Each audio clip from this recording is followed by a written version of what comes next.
कहानी की शुरुआत होती है और हम एक आर्मी ऑफिसर जैक्सन को देखते हैं।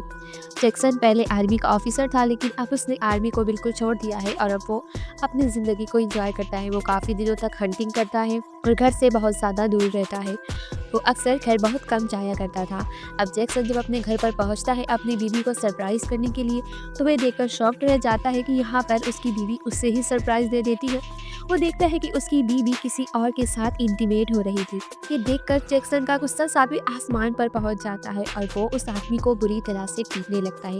लेकिन यहाँ पर उसकी बीवी उल्टा उससे ही ब्लेम कर रही थी कि तुम हर वक्त घर से बाहर रहते हो, तो मैं इसके अलावा क्या करती। फिर भी जैक्सन उसकी एक भी नहीं सुनता और अभी भी लगातार उस आदमी को पीटे ही जा रहा था। फिर में आकर उसकी बीवी एक फ्राई पैन उठाती है और जैक्सन के सर पर मार देती है, जिससे जैक्सन के सर पर चोट आ जाती है। अगले सीन में जैक्सन अपने घर छोड़कर एक होटल में रहने लगता है। वो देखता है कि उसके बाजू वाले रूम में एक बहुत ही खूबसूरत गोल्डन बालों वाली लड़की होती है, जो कि बहुत ज़्यादा खूबसूरत होती है। उस लड़की का नाम केट होता है। रात को जैक्सन जब बार में बैठा होता है तो लड़की उस बार में वेट्रेस का काम कर रही थी और जानबूझकर एक गिलास को नीचे गिरा देती है और फिर जैक्सन की तरफ हरी नज़रों से देखने लगती है। लेकिन जैक्सन कुछ भी नहीं कहता और वहाँ से उठकर अपने रूम में चले जाता है। रात को उसे उसी लड़की के चिल्लाने की आवाज़ आती है और जब वो बाहर जाकर देखता है तो एक आदमी उस लड़की को तंग कर रहा था। जैक्सन के हाथ में गन देखकर वो आदमी डर जाता है और वहाँ से भाग जाता है। कैट अपनी मदद करने के लिए यहाँ पर जैक्सन को बस थैंक यू बोलती है और वापिस अपने रूम में चली जाती है। फिर अगले दिन जैक्सन को अपने दोस्त का कॉल आता है और वो उसे उसके लिए एक क्लाइंट के बारे में बात करता है। वो क्लाइंट उसके साथ जंगल में हंटिंग के लिए जाना चाहती थी और जैक्सन जब उस लड़की से मिलता है तो वो कोई और नहीं बल्कि वही गोल्डन बालों वाली लड़की कैट होती है। फिर वो दोनों जंगल में पहुंच जाते हैं और वहाँ पर कैंप लगाकर रहने लगते हैं। रात हो जाती है और वो दोनों एक दूसरे से बातें करते हैं।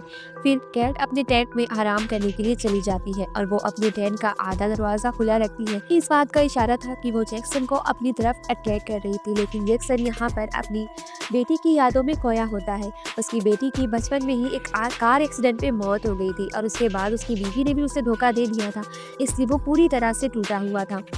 अगली सुबह जब वो दोनों शिकार पर निकलते हैं तो जैक्सन अपनी स्केल से जानवर के फुटप्रिंट से पहचान लेता है कि किस दिशा में जानवर गया है। लेकिन तभी उसे खतरे का एहसास होता है तो वो कैट को वहीं रुकने का बोलकर खुद आगे बढ़ता है और जब वो आगे बढ़ता है तो उसे एक लाश लटकी हुई दिखाई देती है और वहाँ पर उसे एक आयरन बॉक्स मिलता है और जब वो उस बॉक्स को ओपन करता है तो शॉक्ड हो जाता है कि वो पूरा पैसों से भरा हुआ होता है। लेकिन तभी उसे गन चलने की आवाज़ आती है तो वो केट की सेफ्टी के बारे में सोचता है और फौरन उधर वापस जाता है। वहाँ पर वो देखता है कि केट बिल्कुल सेफ होती है और तभी लेकिन वो यहाँ पर केट से उस बैग के बारे में कुछ भी बात नहीं करता, बस वो उससे कहता है कि अभी यहाँ से चलो। अगली सुबह जब वो दोनों फिर से अपने काम पर निकलते हैं तो यहाँ पर एक किलर उनका पीछा कर रहा था, दोनों पर हमला कर देता है। यहाँ पर जैक्सन भी उससे काफी अच्छे से लड़ता है और उन सभी को खत्म कर देता है।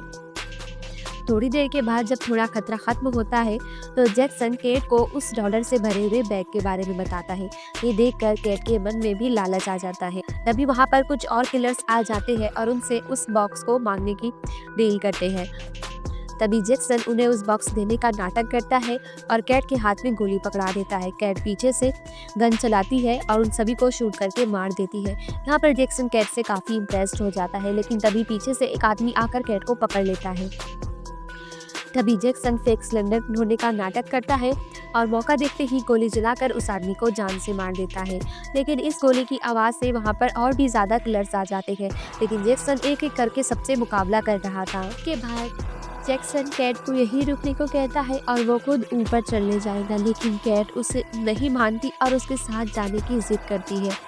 जैक्सन उसे एक रोप से बांध देता है और ऊपर चलने लगता है, लेकिन तभी एक आदमी पीछे से आकर कैट पर हमला कर देता है।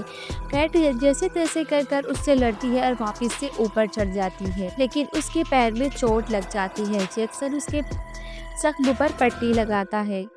फिर दोनों ने मिलकर डॉलर से भरा हुआ बैग एक पेड़ के नीचे छुपा दिया और रात को आराम से सो गए। सुबह काफी शांति थी, लेकिन सुबह होने पर वो लोग फिर से वापस आ गए और उन लोगों पर हमला करने लगे। तभी वो लोग नीचे कूद जाते हैं। नीचे वो लोग एक नदी में कूदते हैं। नदी में बस वो लोग डूबने ही वाले थे, लेकिन किसी तरह से बच निकलते हैं। फिर भागते हुए आखिरकार सड़क तक पहुंच जाते हैं। उन्हें वहां पर एक गाड़ी आती हुई दिखाई देती है। वो उस गाड़ी के ड्राइवर से मदद मांगते हैं। वो उन्हें मदद करने का कहता है और अंदर बिठाता है, लेकिन तभी वो जैक्सन के सर पर पीछे से वार करता है और उसे बेहोश कर देता है। यानी कि ये आदमी भी उन्हीं लोगों से मिला हुआ था।